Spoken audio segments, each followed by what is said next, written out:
can't believe I caught that on camera. On a video where I'm trying to persuade Sam to buy a Lamborghini as well. This is exactly what Sam's dreams are made of. I've literally just come back from driving the 360 Challenge Stradale. Steering on the light side, unbelievable noise. The best bit about this car is the noise, but I can imagine if you were to get it out on track and really give it a thrashing, then it would come into its own. But because this car is for sale, I wanted to treat it with a little bit of respect and only bounce off the rev limiter a couple of times. Mark 1 Gallardo Superleggera, arguably the best V10 Lamborghini engine. It sings, it doesn't dance, but it just sings. And this has got a Larini Club Sport exhaust, Grigio Telesto. I mean, Sam, I know you're not considering these two cars, but I thought that I'd give you a little bit of help as to push you in the right direction. My first ever go in a Ferrari 360 Challenge Stradale. Sam's dream car, and I am behind the driver's wheel.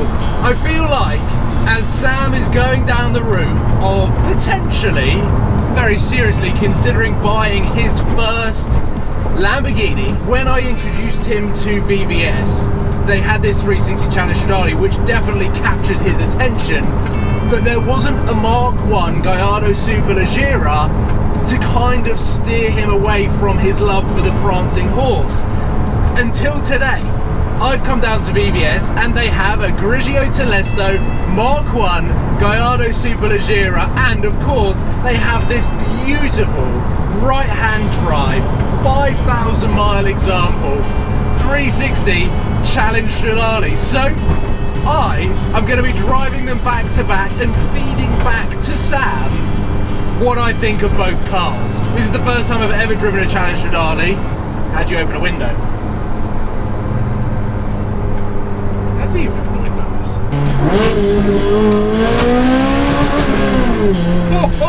Okay, that's much quicker than I thought. Just bounced off the rev limiter.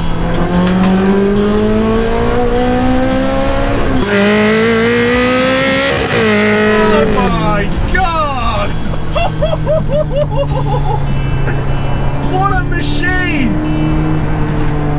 The steering is so light that it makes the car feel like it is a cloud of air.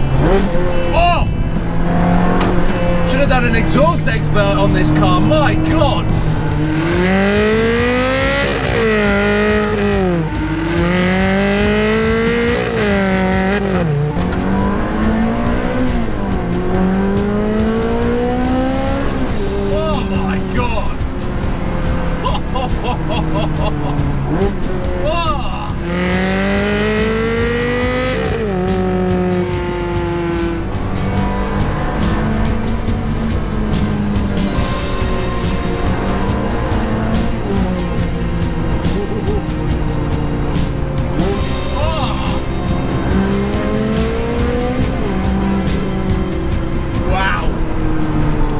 Around a lot on the road. I mean, this has been built for the track. Jesus Christ, it is so loud. I don't know whether the cameras are properly capturing just how noisy this thing is, but I remember when I was about 12 or 13 years ago,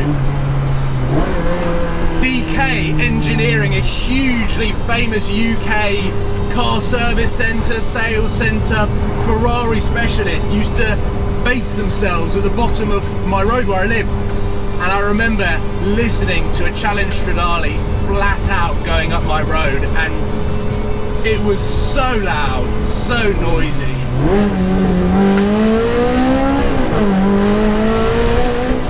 Wow. Now, I was a little bit cocky when I got the keys to this. I was like, don't worry, I'm not going to enjoy it. Just save it for the Gallardo Superleggera, because I've driven one of them. I know what it's like. It's a lightweight V10 sledgehammer.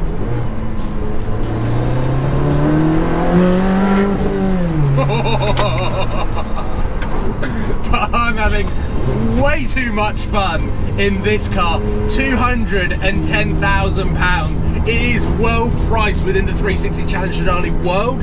You can get them cheap for 129, 130, but that's a left-hand drive car done about 40,000 miles. This right-hand drive, 5,000 miles. Pristine, no stripe. I mean, it really doesn't get that much better than this when you're considering a Challenge Stradale, and I know that this is Sam's ultimate Ferrari. I can see why, really. Listen to this valve.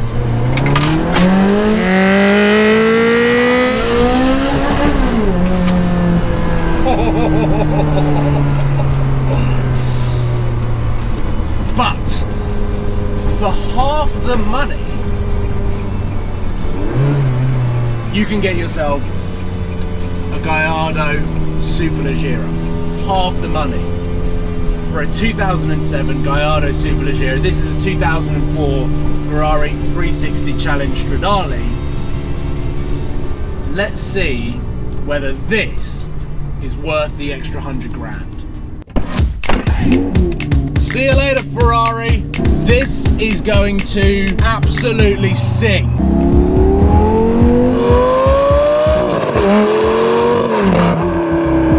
Now, immediately, the driving experience between the Ferrari and the Lamborghini is visibility and periphery on your eyeballs. The Lamborghini is like living in a postbox and looking out from the letterbox, and then you've got massive blind spots, you've got a huge wing that's deterring your rear visibility, whereas the Ferrari is so much more practical.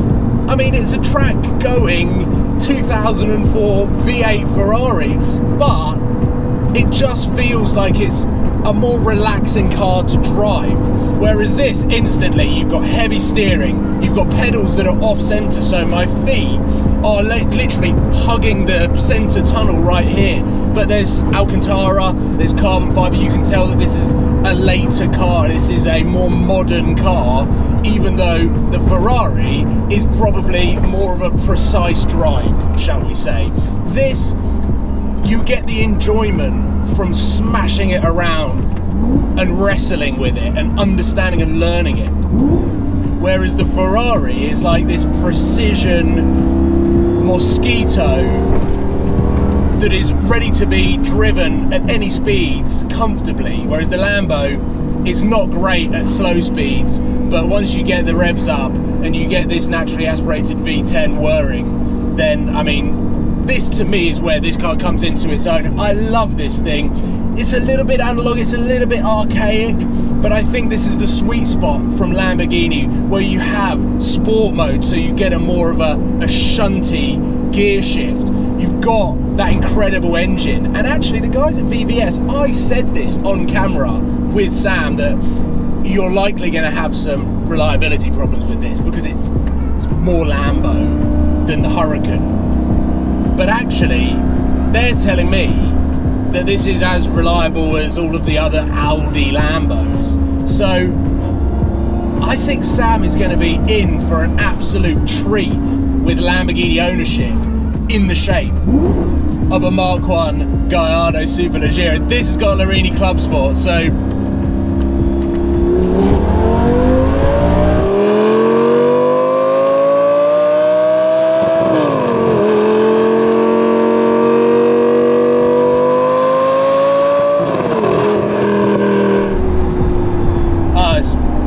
it's way quieter than the Ferrari.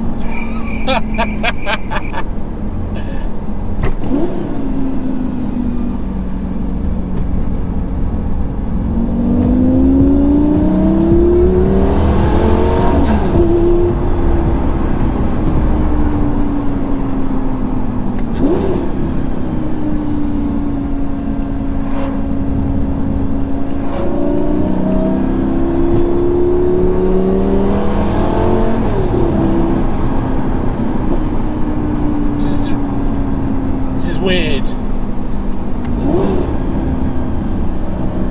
This is the first time, really, that I've been underwhelmed driving a Lambo, and it's coming off the back of driving a Ferrari. But this sounds like a Prius in comparison to that Ferrari. The sound of a Lambo is like the party piece. Why, God, why? But single clutch gearbox, 4-wheel drive, the chassis or the wheelbase as long as a Ford Focus. This really is like the ultimate modern classic track toy from Lambo. I mean, the Murcielago to me is the ultimate modern classic, especially the Mercy SV, and I don't think many people would argue with me on that. But the Gallardo Superleggera is a classic Lamborghini shape. It's that wedge, it's got the carbon fiber, it's got the spoiler, it's got the flair, but it has a sense of practicality as well that maybe the original Lambos didn't have. But the one thing that I've been massively let down in this back-to-back comparison is the sound, which can be changed. Ferrari, freaking loud. Lambo, a different experience. Okay, the downshifts are good.